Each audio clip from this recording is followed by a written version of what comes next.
Hi everyone, welcome to the Life System vlog where we teach you how to live the life you fully enjoy. This is episode 19, Fads versus Consistent Habits. Let's start off with two definitions. The first one is, what is a fad?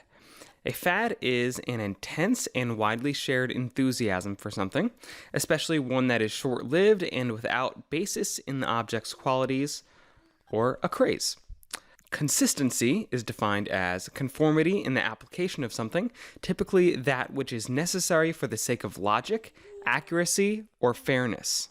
The third definition we have for you is the definition of a habit, which is a settled or regular tendency or practice, especially one that is hard to give up. There are pros and cons to all of these things. The first one that we should talk about is the pros and cons of fads. Because fads are intense and they have high enthusiasm, those are really great things that we need to take advantage of. But one of the cons of fads is that they're short-lived. Consistency has some great pros to it, such as doing things in one consistent way, which makes it easy to do, easy to maintain. Consistency lets you do things for long periods of time. Consistency is a repetition of something over and over that is necessary. You can see the bolded word necessary. So it's one of the things that we feel is a must. And when we talk about consistent habits, we talk about their regular tendencies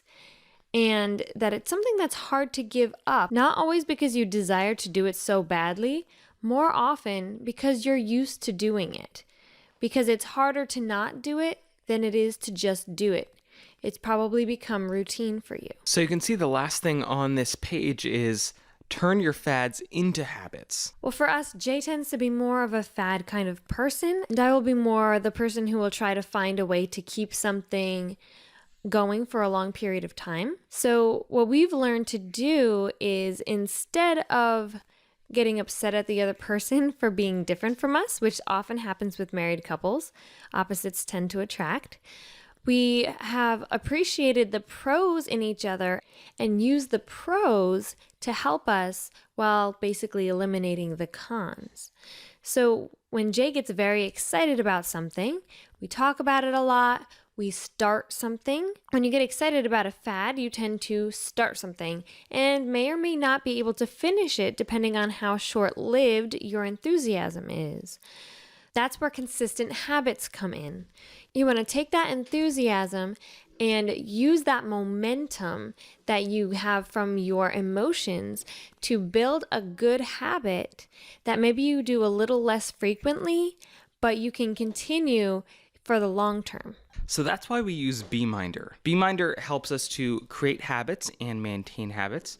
We check it several times a day, and the reason that we keep up with it is because if we don't, then we get charged money. We recommend that you start a Beeminder.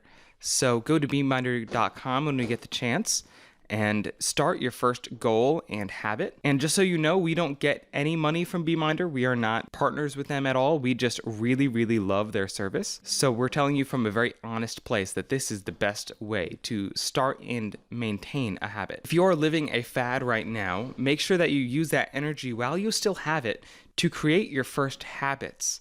Turn it into a habit so then you can do it for a very long period of time and never give up on it. So your homework for today is identify what is driving you right now. What is your fad? And then how can you do that with intensity now, but also taper off as your emotions taper off and not let the fad die, but let it continue into a consistent habit. And let us know what you guys have decided to do. Share in the comments below and make sure if you like this video that you like it and subscribe. Thanks, guys.